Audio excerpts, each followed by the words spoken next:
Welcome to the next edition of Think Suburbia, the podcast of the Suburban Virginia Republican Coalition.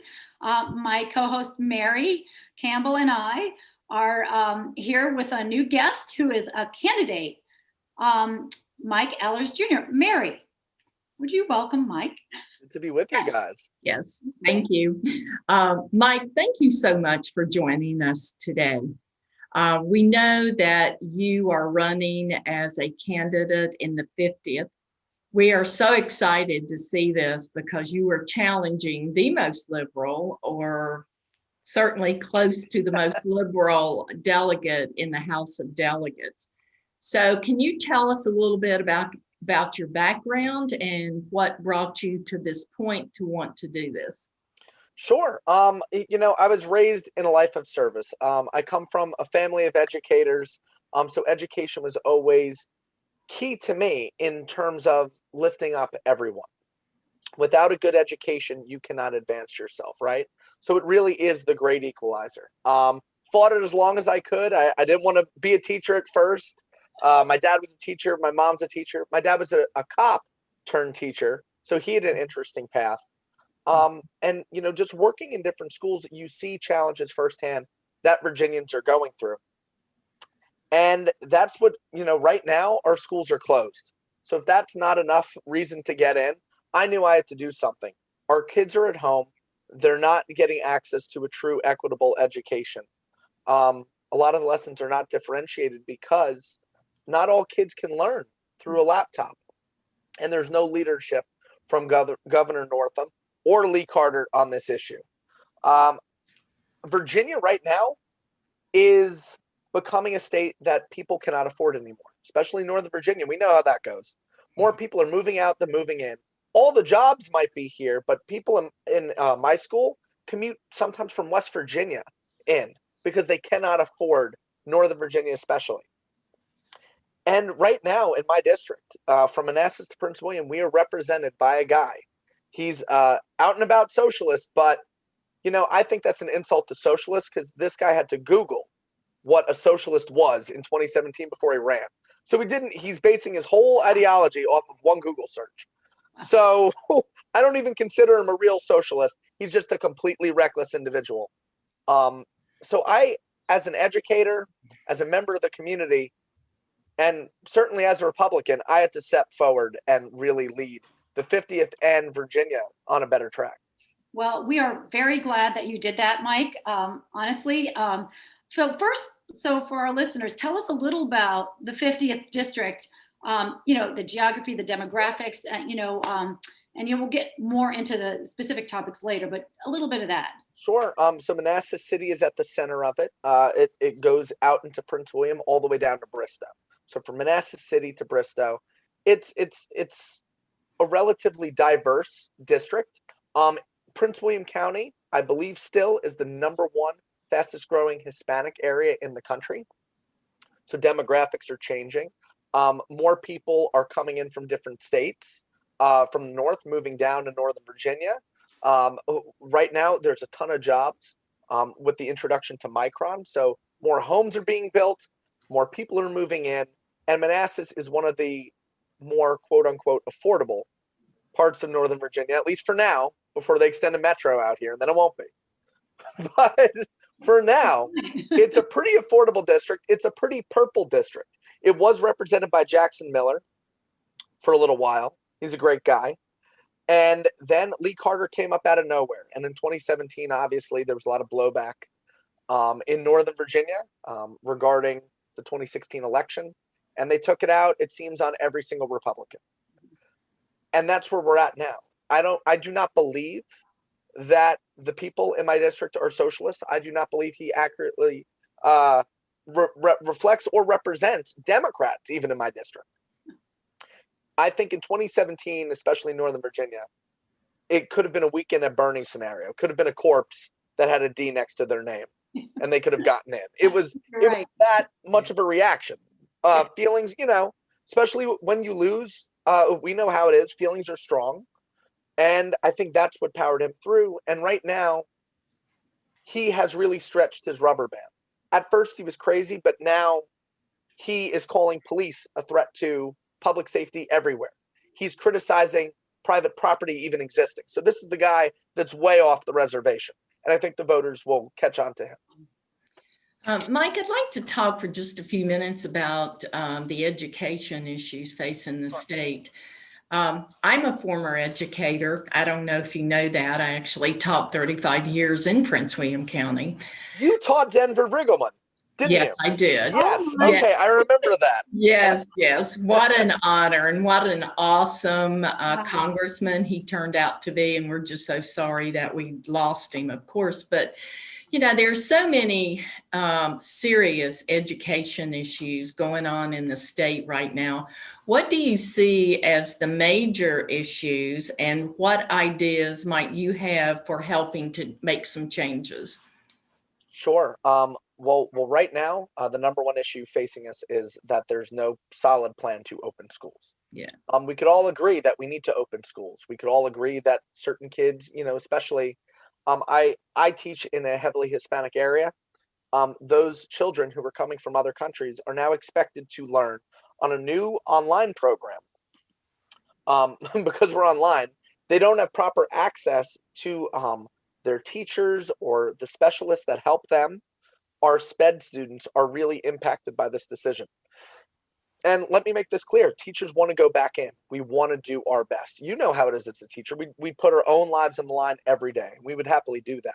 But we need to have a plan to make sure that everyone is safe, to maybe calm some of the worries. And I believe we really can do that. I taught in person for a few weeks before I was sent back online. And I'll tell you this, it's not the kids are fine. The kids are they wear their masks. The kids are not touching each other. They're not, spreading germs. It's more about when the kids are at recess or at lunch, the adults maybe forget in the teacher's lounge to wear their masks or whatnot. And that sets us back. So we really have to be vigilant on these rules, especially social distancing, washing our hands, to make sure their schools can stay open, because they are vital to our community. The second thing is, I think, the biggest challenge right now. Virginia is in the top 5, according to a site, on one of the most expensive states for childcare. And especially with so many being out of work because of the pandemic, and the fact that childcare is basically another mortgage on top of the cost that it already takes to raise a child. We have to take this upon ourselves. I mean, I taught pre-K. Before teaching 5th grade, I taught pre-K in a rural community in Orange, Virginia. And even there, it was like $600 a week. It's insane. We have to make sure that childcare is affordable. And one of my proposals is, and I believe we can do this, in Georgia and Tennessee, they repurposed their state lottery to directly fund pre-K for all. And I believe in Virginia, we should get the jump on that. And we should do that here. If Tennessee and Georgia can do it, so can Virginia. Absolutely. Another thing facing us is the fact that our children right now, college is becoming increasingly beyond reach. For sure.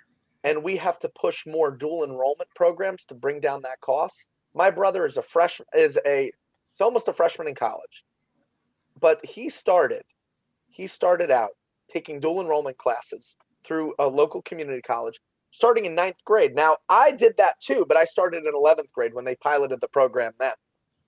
He's going to graduate high school with a 2-year degree and then go on to a 4-year university. Right. Imagine if all of our kids can do that. And it doesn't have to be college. It could be a 2-year trades degree. It could be an apprenticeship. Starting at a very young age, we can make sure that our kids get what they need, because education is the rising tide that lifts all boats. If we equip our kids starting, I mean, in Canada, sorry, this is a rather long answer, but education, look, we're both teachers. This is very passionate. I'm very passionate about this. In Canada, starting in 1st grade, they're teaching kids basic economics. Now in charter schools, in Norfolk and in Richmond, they're actually, I forgot the name of that. It's like Hope Rising Charter School. Completely forgive me. I don't know the name, but I did watch, they have videos online of them teaching children how to set up their own stores, starting in like 3rd grade, how to handle currency, how to develop a product. So imagine, and once again, Lee Carter's a socialist, so of course he wouldn't want kids to know about capitalism at all. Right. But imagine if we started teaching kids basic economics, basic banking skills, managing their funds, investing investing in them at that stage. That's our biggest problem going forward in Virginia. If we want kids to stay here, we want kids to grow up to have jobs where they can stay here and they don't have to look elsewhere for work. We have to start investing in them starting in pre-K. Those are all excellent points. A few things, the alternatives to a full 4-year college is something that is often neglected. Yeah. Trade schools and things like that is incredibly valuable. And the people in Silicon Valley don't even have college degrees. Right. So imagine if we taught coding starting in elementary school, and not just 20 minutes a day. It needs to be a full-time class. I like the economics thing too. By the way, I'm not a teacher, but my daughter is. So yeah. Or was in Fairfax County. Now she's got a few little children, but okay, I'm going to switch for 1 minute. Yeah.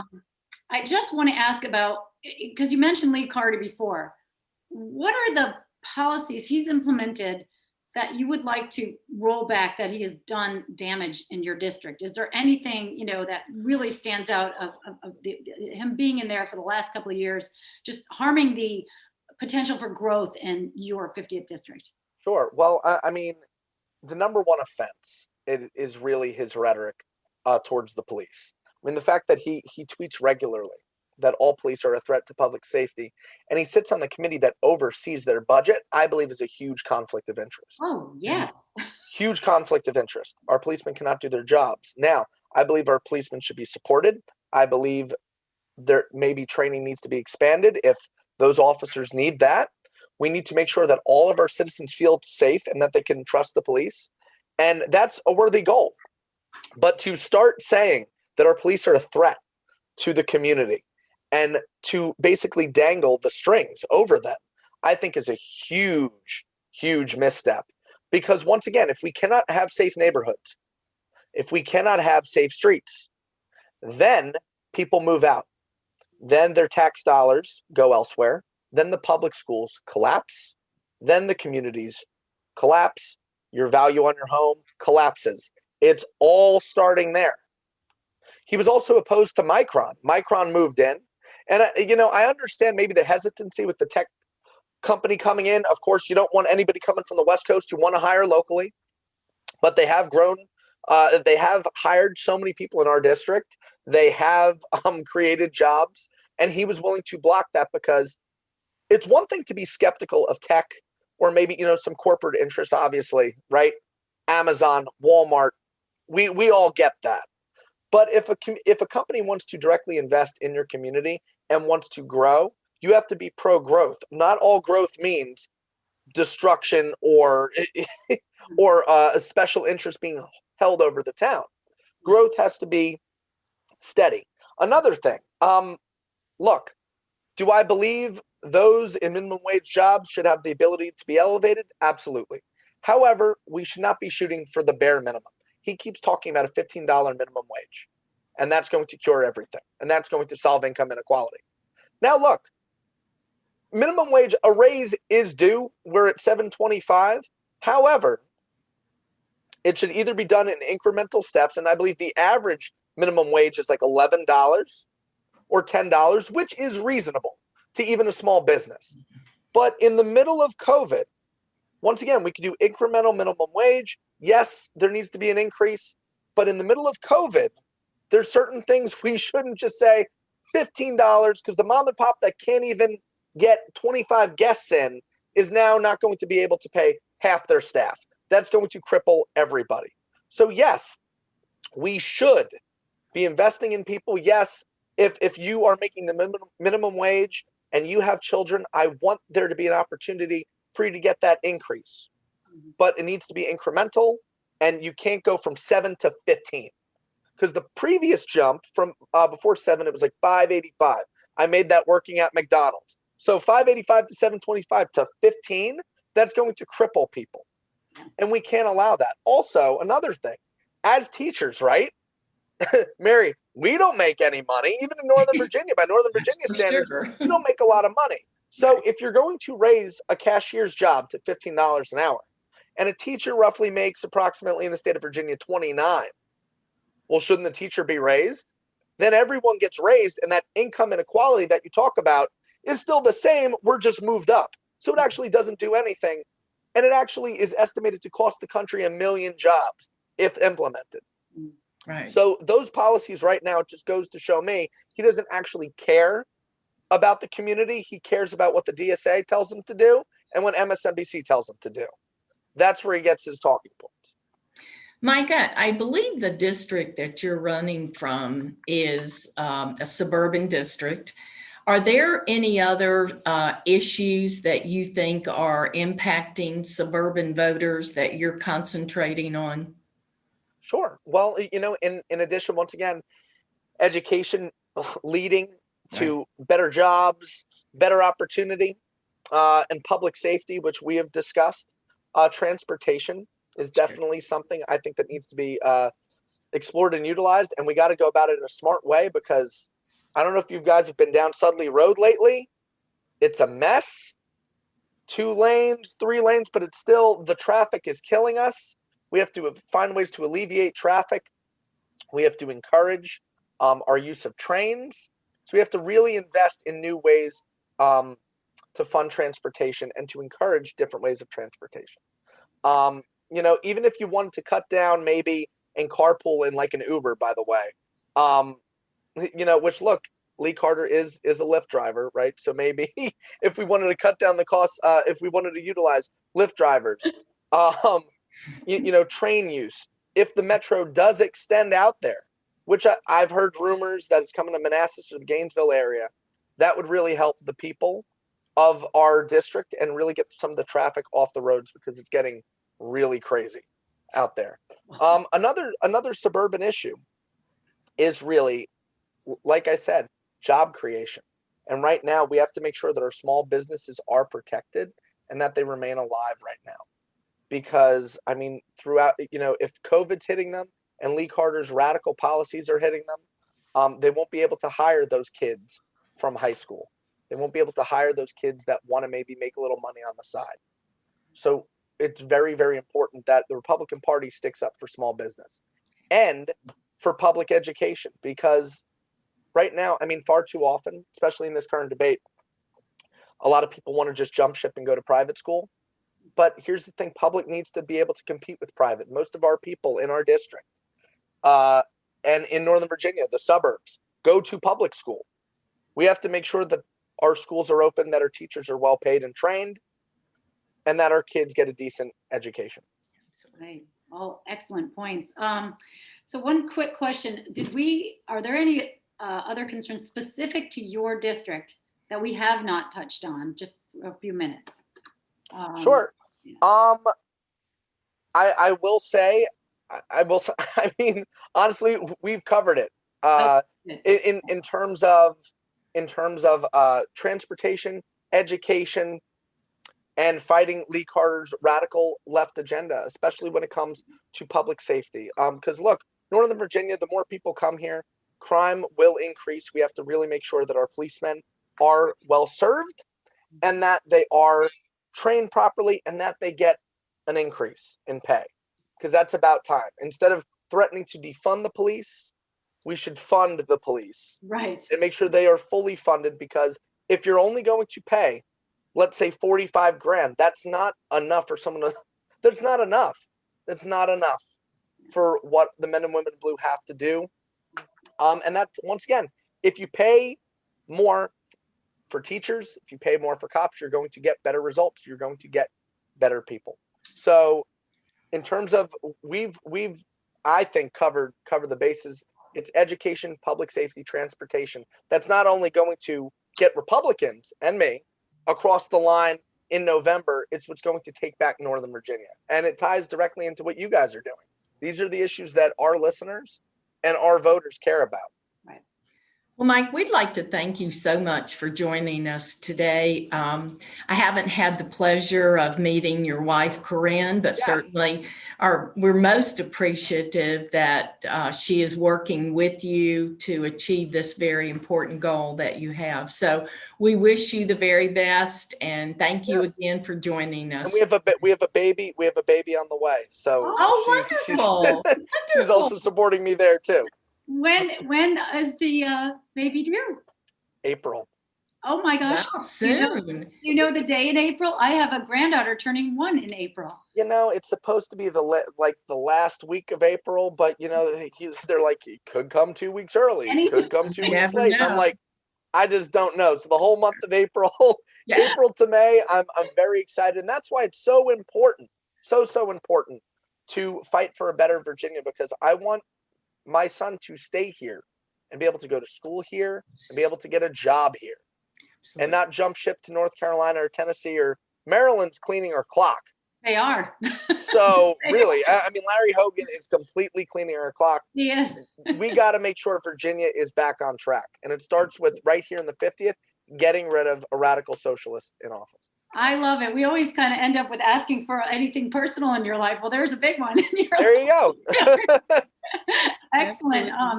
I have to say, we're glad you're in Virginia, not in sunny Hawaii, wherever it is in your background. Yeah, I'm not in Cancun, I promise.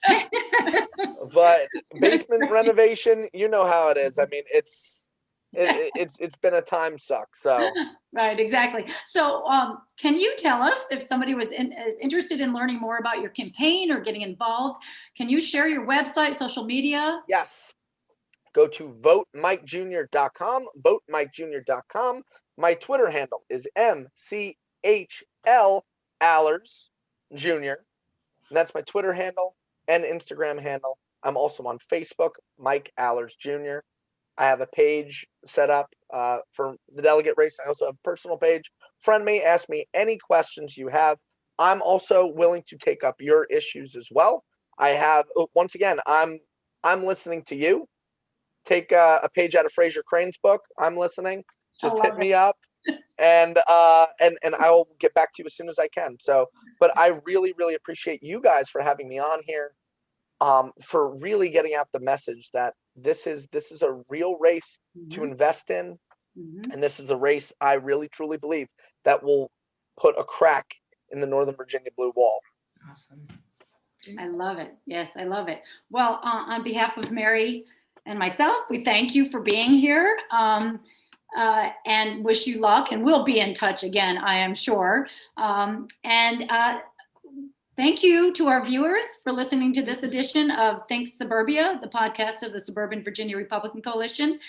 We are, you can check our website, SUVGOP.com, and there's a drop-down menu with all of our podcasts listed there. We've done many over the last couple of years, and we are so excited about getting our new 2021 candidates on board. So you can go to that library and look at any of our podcasts. And thank you so much for listening. And thank you, Mary. Thank you, Mike. Thank you, Jill. Thank you. Thank you, Mike. Thank you so much, guys.